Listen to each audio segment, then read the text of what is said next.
Hey, everybody, and welcome back to the Patreon podcast, the commentary. And my favorite time of the year is back again, in that it's the first year that it's an annual thing. And that the first time we did Album in a Day, Andrew was over, and I had the idea for a little while. It seemed like a natural extension to Song in an Hour, because about a year and a half ago, me, Andrew, and Rumi were kind of going through these Song in an Hour videos or Song in 59 seconds or whatnot, and a lot of other creators got on board, which was really fun. And Album in a Day seemed like the natural next thing to do, the obvious next step. So when Andrew was in town, we had planned to, I forget what he was in town for, because he didn't come to town for 1st of October the first year. And we didn't even have the name 1st of October until way later, like until right before we decided to put the album out. We came up with that band name and felt like it would be appropriate for the album to be called 10 Hours, band to be 1st of October. And then as like a one-off thing, probably, it would just, the title would just encompass what it is. It's like 1st of October, that's the day we did it. This was the 10 hours. This is what came out of the 10 hours that we had on the 1st of October. And getting some messages here. And then after it came out, well, I'm trying to think now, because we tried to film another video the day before the first time we did it. It must have been for, you know what, we were going to go to Buffer Festival, and then we decided instead of going to Buffer Festival, Andrew would just come over here. Andrew's his wife. I'm not sure. I hesitated there. I think I can just say his wife's name. That's Andrew and Essa are the best. I guess they're not like super secretive about it. But Andrew and Essa decided just to come in town, and we were going to make some videos. And we had one other one planned, though I forget what it was. But as just kind of a last minute thing, I had that idea of doing an album in a day. And then when Andrew was here, with only like a few days left of their trip, it's like, hey, you want to make an album in a day? That'd be crazy, right? Let's just give it a shot and see what happens. And we might totally crash and burn, and that would be fine. It'd be totally okay. And it ended up being this project that we loved so much, and we were so happy with how the album came out, and the response to it was great. The response to the videos is great, and people have been asking for a new album throughout the whole year, and we've been seeing people covering the songs from the first album, and it's just been such an amazing such an amazing fan response to 1st of October. And we decided after a few months, like, this is going to be a yearly thing. We're going to do this every single year on the 1st of October. It's a great excuse for us to get together and hang out as well and have this big project. And so we've been looking forward to this all year, and I can't wait for this to come out. So there was a few big things we changed this time. Is that we went into the studio the day before and set up all the equipment. So last time we were setting up as we got into the studio, and this time all of our guitars and the piano and Andrew's synths and drums are just ready to go. The PA system, not PA isn't the right word, but the monitoring system that we have in the headphones and everything's set up. So we were able to come in here and just start. Though there was two big hiccups to the day. Hiccups isn't the right word, but two big extra challenges that we had, which is, I think, why there's a good amount of footage that comes off where I'm clearly pretty frustrated because Jake was not able to make it. Some family stuff came up, and with pretty short notice, he just wasn't able to film. And Jake films all my videos. So we got Walter in, and just like a really last minute thing. We're like, who can film this? Who's available? And thankfully we found someone who was, but he doesn't have any experience shooting these videos. So while doing the whole album, I also had to monitor the filming, which was a lot to handle when I'm already trying to make an album in a day to also be worried about directing, filming it. So at some points I'm pretty frustrated for that reason. But we got through it. Also, there was no studio hand. There's usually Rob Rusha, who's the main engineer, and then one other person handling everything in the studio, which is, especially for a project like this, pretty necessary given that things are moving so quickly and we need things to be set up very quickly. so both Rob the engineer and myself were like kind of pulling double duty, I feel, and that made things a little extra hard. But given the situation, I think everything turned out really, really great. I'm so excited for this album to come out. I think it's so much better than the first album. And the first album I was really happy with. And we learned a lot the first time on how to do this. And again, this time we continue to learn more. And I think next year we'll be even better equipped. Something we did this year again that we're realizing after doing this a second time that we definitely need to change is right now we are just doing the bass, the basics, the base of the songs, and then later filling everything out. And I think we learned this time that that's definitely not the way to go, because it's not as efficient, because like in this example here, we'll do scratch vocals and say drum and bass, and then we move on to another song. And then at the end of the day, when we're adding guitar and vocals, we forgot the song. So we have to like relearn it, and it really slows things down. Here's the moment of the ravioli moment. And my beanie looks so ridiculous over the headphones like that. It's kind of dumb looking, but I don't know. That's the shtick, I guess. It's always wearing that hat. I think I'm going to change to maybe a baseball cap in the future so that I can be a bit more comfortable if I'm like wearing headphones or in anywhere that's not cold. It's a pretty silly look I got going on right now, but I'm doing 1st of October. It's kind of just got to focus on the music mainly and just roll with it. I love that there's a Les Claypool reference in this video. If you're a fan of Les Claypool, you'll know that he dances like that a lot on stage and just plays bass but basically this song is me doing my best Les Claypool impression on the bass. Les Claypool is the reason why I picked up a bass. Bass was my first instrument I really like dove into when I really wanted to get serious about music. It was because I wanted to play bass like Les Claypool, and so it was really fun to like make this super Primacy song. It's kind of a mix of Primus and like Serj Tankian from System of a Down. Just throwing those two things together and yelling about ravioli. I love how in the album there's the track, like the first track is Andrew singing so beautifully this piano ballad, and then a few tracks later you got the song that I'm singing on, and it's me yelling about the prices of ravioli. It's just very different styles. Like Andrew's default is a beautiful, meaningful song, and my default is yelling about ravioli prices or yelling for people to get out of my house or my cat's mortgage or whatever. Speaking of my cat's mortgage, I don't know if you can hear him purring, but Ike just came up to the computer and is purring pretty loud. Sometimes if I'm intently doing anything, he likes to insert himself between me and whatever that thing is. So right now he's between me and the computer. So it's yeah, of course, with the bass as well. The bass was fine.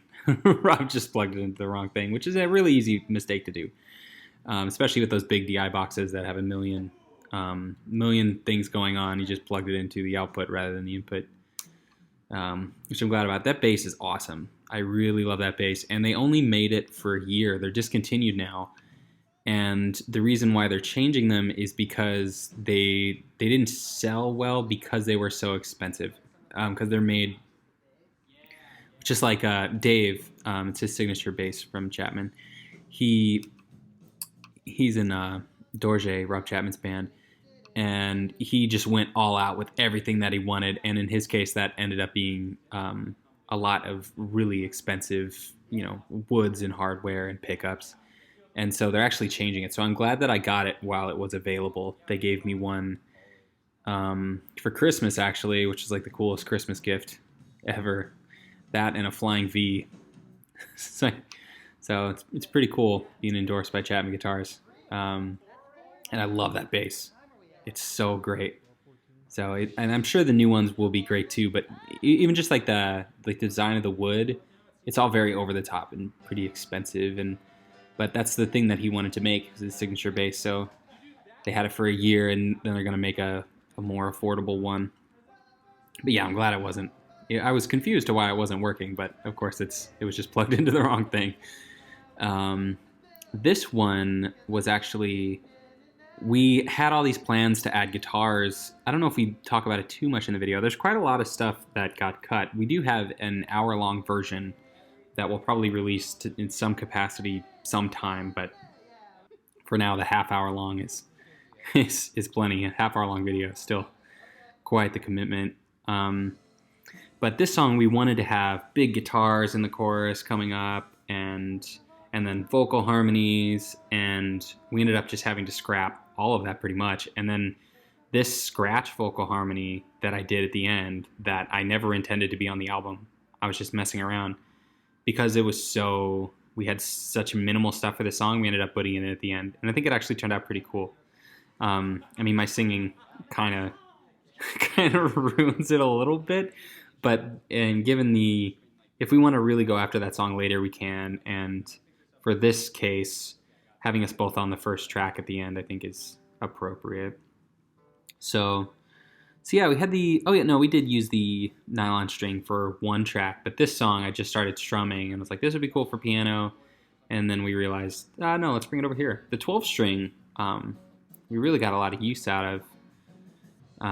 Just added a lot of inspiration. A big part of, I think, why we were so successful early on in the day of just cranking songs out is just the inspiration you get from picking up a new instrument. I find that for me is the best way to write new music is if I'm learning a new instrument. And that doesn't need to be something as crazy as like picking up a sitar for the first time or going to a carillon. It can just be as simple as picking up another guitar that I've just never used before and figuring out what's unique about that guitar. And then while jamming in learning about that instrument, dang, that guitar looks cool. That guitar looks so cool on camera. That's actually the reason why I wear that shirt, because then my shirt matches the mahogany on the guitar. And then the Swamp Ash roughly matches my skin tone. And then if I wear black pants, then the hardware also does. I often overthink my videos, but that's essentially where that comes from. But anyway, getting a new guitar, even just that short scale one, it's not too much different. I mean, it's the same if you tune it the same, but it's short scale, which is different. And then, of course, the way it looks is just you pick it up and you start to learn it, learn the nuances of that instrument. And in that comes a lot of inspiration for new songs. So I think that was really great. I think next time we do that, we'll bring even more instruments and just kind of go down the line, pick up a new guitar. I feel like I should have brought my 8-string. I decided against it because I figured then it would be too many instruments, and having the 8-string it just makes it a bit more complicated than when I go over to bass. It seems like, and it's something that probably only I would use, to where Andrew probably, I mean, if he picked it up, he'd be able to figure it out just fine, but he probably wouldn't choose to initially because there still is a bit of a learning curve, because I think he's only held the 8-string a few times. But I especially love this part of the video where we're going to Andrew with this beautiful song and Essa knitting and then goes to me and I'm just yelling about my cat's mortgage. Dang. Yeah, so people might want to hear that song on the album, but it didn't quite make it to the album, and that's because in here I'm just messing around, and I've actually already written that chorus before, so it was definitely a no-go for the album. And that was just me. I was trying to find the chords in that because I wrote that little melody recently, and I was trying to figure out the chords, but it just didn't work. But we have this great footage of me yelling about my cat's mortgage, so so we decided to add it in. but I can't make it on the album because I didn't write it that day. And then then back to Andrew's beautiful song. I think that song is Valerie, and that's the song on the album that, not because I don't think it's great, but because I know it has so much potential and there's so much missing. That one is hard for me to listen to on the album, because I know that if we had more time with more instruments, a better song structure, vocal harmonies, it could be really, really great. And where its version on the album is just a demo. It's just the beginning of a great song. And where, like some other tracks, like 31st of October, for example, I think that song is probably as good as it can get. Like that type of thing. Us improvising our lines, it's probably the funniest version of that. But a song like Valerie is not, it requires a lot more time and care to really get it to the best. But a song like, Silly Quick Songs, or like Don't Go to My House, those are funnier and therefore better if they're improvised and rushed, maybe. Me saying sick. Yeah, so we really got overconfident here, where we felt like, oh, we're going to do great. We're going to have a ton of time to add things. Another thing that we spent a good chunk of time on that didn't make it into the video at all is the talk box. When we were doing that bass song, we're like, you know what we need in here is a talk box thing. And it was like, all right, we're going to set up the talk box and add that to it. And it's going to be really funky and awesome. And we're going to add guitar and an organ to this song. And it's going to be great. But then we just ran out of time. And even the head engineer, Rob Rusha, while we were having lunch, he ran out and got a tube for his talk box so that we could use it. But then we just ended up never using it because we ran out of time. So I think next year, if we're a little bit more prepared, I think we might actually have some time to add extra stuff into the songs rather than just the bare minimum. Next time around, rather than getting the foundation of the song and then moving on and then having to learn all the songs later to redo them, I think we'll have a time limit, like maybe 40 minutes or so, where like you go out and you need to have the song done and the bass done and the lyrics done right after those 40 minutes. And then maybe at the end we would actually have some time to add some stuff. We'll see next time. We also added a little bit more time to our overall day. This was 12 hours, where the first one was 10 hours. So that's a little bit different. And I think we could go a full 24 hours and still be within, like, that's kind of what I thought at the end of this video too. Is like we set a time limit, and then at 3, 2, 1, 0, then it's just done. We're not allowed to add anything to it. I think it would still be within the realm of 1st of October, as long as it's within the 1st of October to finish it. But 12 hours is still a really long day, and I was up already until like 2:33 that night backing up all the footage. So it's already a pretty long, this is a fun shot. It's already a pretty long day. We might want to just keep that time limit. Because if you take away the time limit, then it's like, oh, let's add this other thing, let's add this other thing, let's add this other thing. And then it ends up being midnight, and we still need 3 hours to back up the footage, and then another hour to get everything out of there, and yada, yada, yada. So I think the strict time limit is fun. So I'm looking forward to next year. I love working with Andrew. I think Andrew is just the perfect collaborator for this type of project. He used to have, before he was a full-time YouTube creator, he was still a full-time internet musician, where he had his own website called Songs Wear Pants To, and people would suggest songs to him or commission songs, and it grew a pretty big following, and he would just very quickly churn out songs all day long. And it would be like, all right, today I'm doing a country song about this person's cat, and now I'm doing a rock opera about someone's friend, and would do that, every day. So he got really, really good at working with a ton of different genres and making them very, very quickly. And so I don't know who else would be better to do this with. Also, he's really cool. Oh, I love this song. This one was the hardest to make. This one took forever to get 31st of October.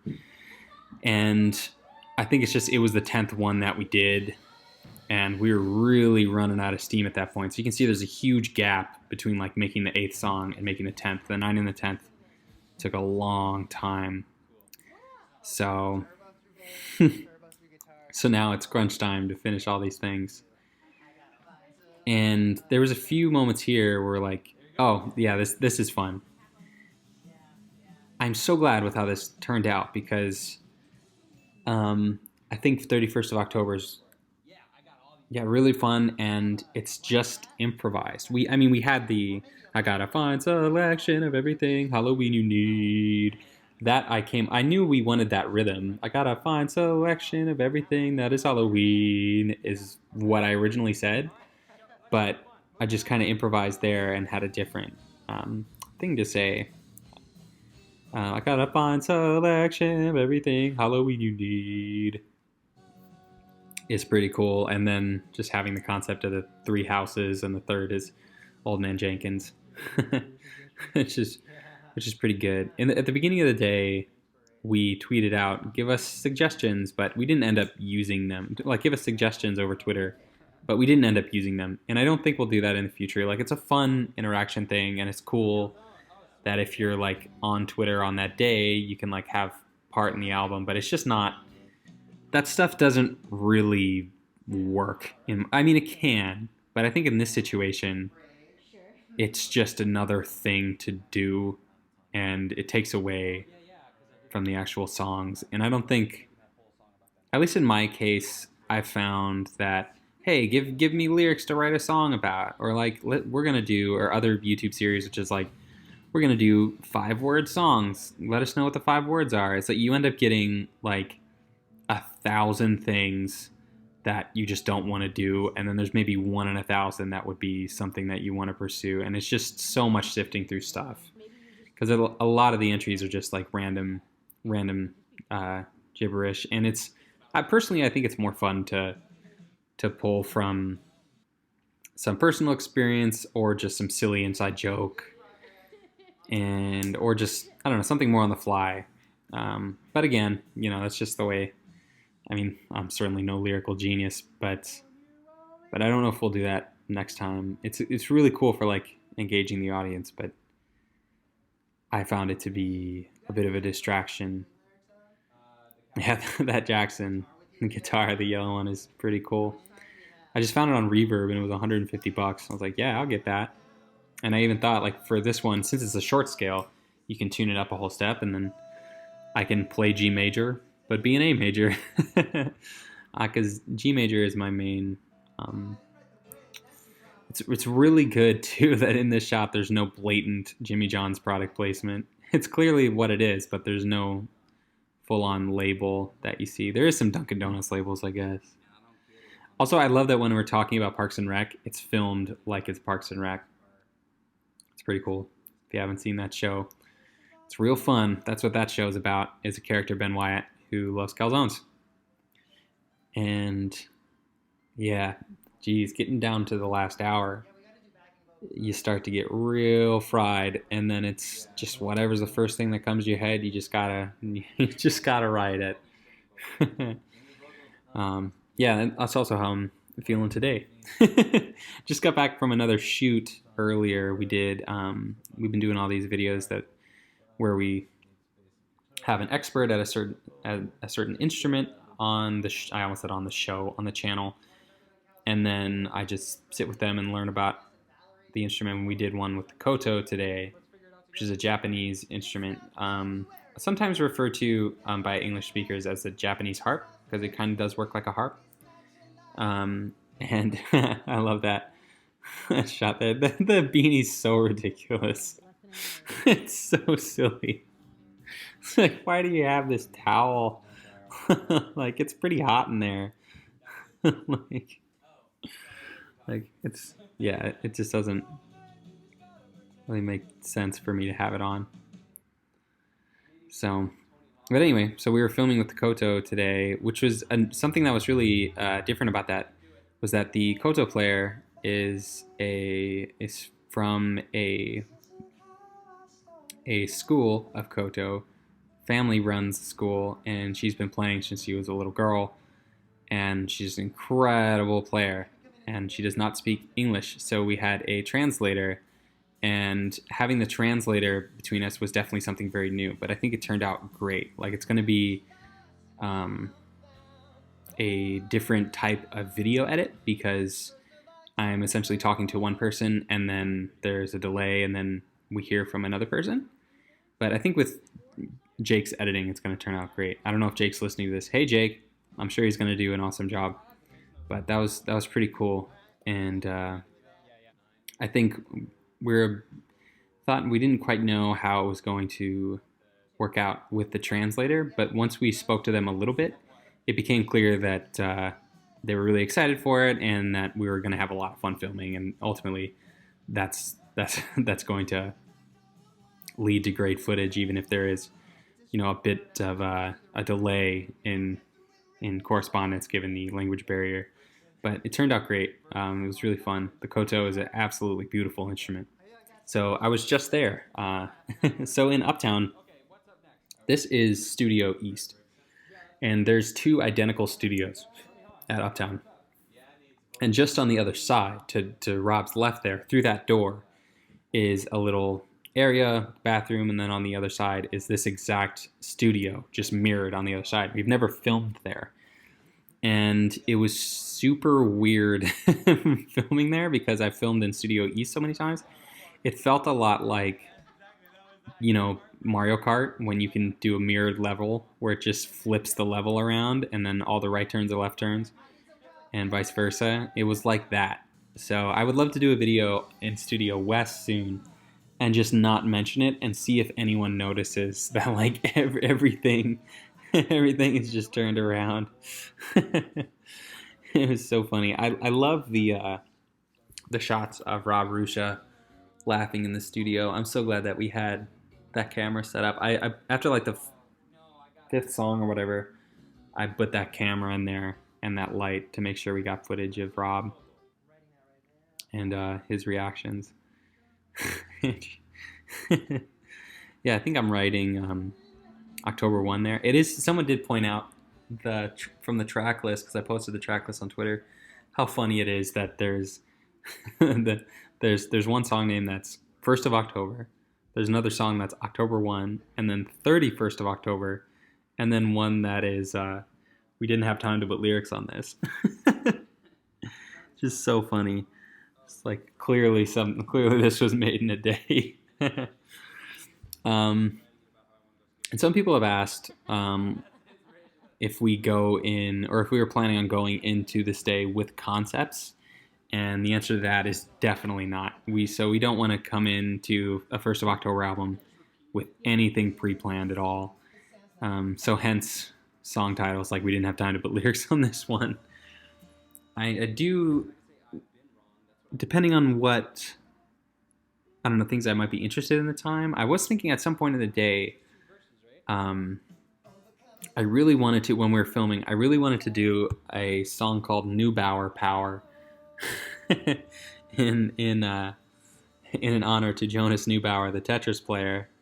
But for whatever reason, we just never got to it. I think maybe I was strumming along trying to find something for Neubauer Power, and then it just got, we ended up getting some steam on. I love that. One of my favorite parts of the album is when he breaks there and you can hear me laughing on the track too, and it's just all like genuine laughter. That's really fun.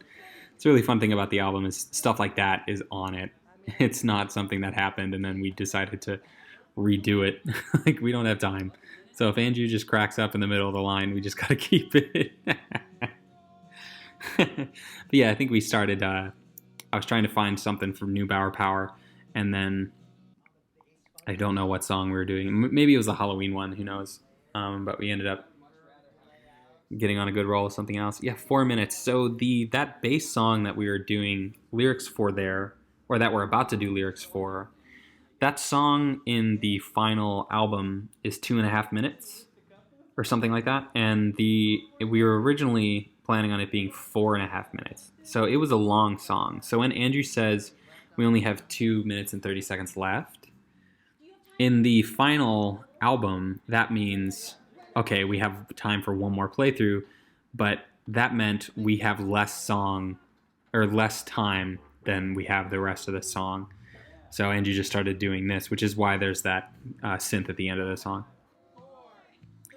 And then we just cut out stuff. So that's something that we do. We don't do all the post for the album, all the mixing and mastering for it that day, of course, but we do all the tracking. So there is some stuff that we change later, but it's only stuff we're strict about. The only stuff we change is stuff that you would normally do in post-production.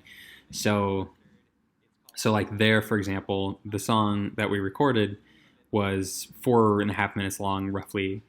And since we didn't get lyrics on it or any of the other stuff we wanted, we just got rid of about 2 minutes. So and there's a few other songs that we cut stuff out. Like Valerie had another minute at the end that we cut out. But all that stuff is like regular post-production stuff. So we were able to do that. There's also some vocal harmonies, like in Climb That Mountain. Whoa, Andrew's line. He only recorded that once. But then in post, we took that and duplicated it a few times and then pitch shifted it. So, and that is something you would regularly do in post. Like if you wanted to build out woes in the background, you could. It's not unheard of to just do one and then pitch shift them. Though normally if you had time, you would just record all of them together. But often you will just do it by pitch shifting them. And we thought that's fair game if we do stuff like that or cut out parts of the song, as long as it's something that's regularly done in post. But all the tracking, of course, and all the songwriting has to be done on the day within that 12-hour span or whatever it is. So yeah, thanks so much for enjoying our silly band. We so appreciate it, especially since if you're a person who's watched the first video, watched the album stream, listened to the album, and are now listening to the commentary of just me, I do wish Andrew could be here. That would have been made for a much more interesting commentary. But super appreciate you. Super appreciate your support. Hope you're digging the album. And don't get fooled by those ravioli prices. Have a good one.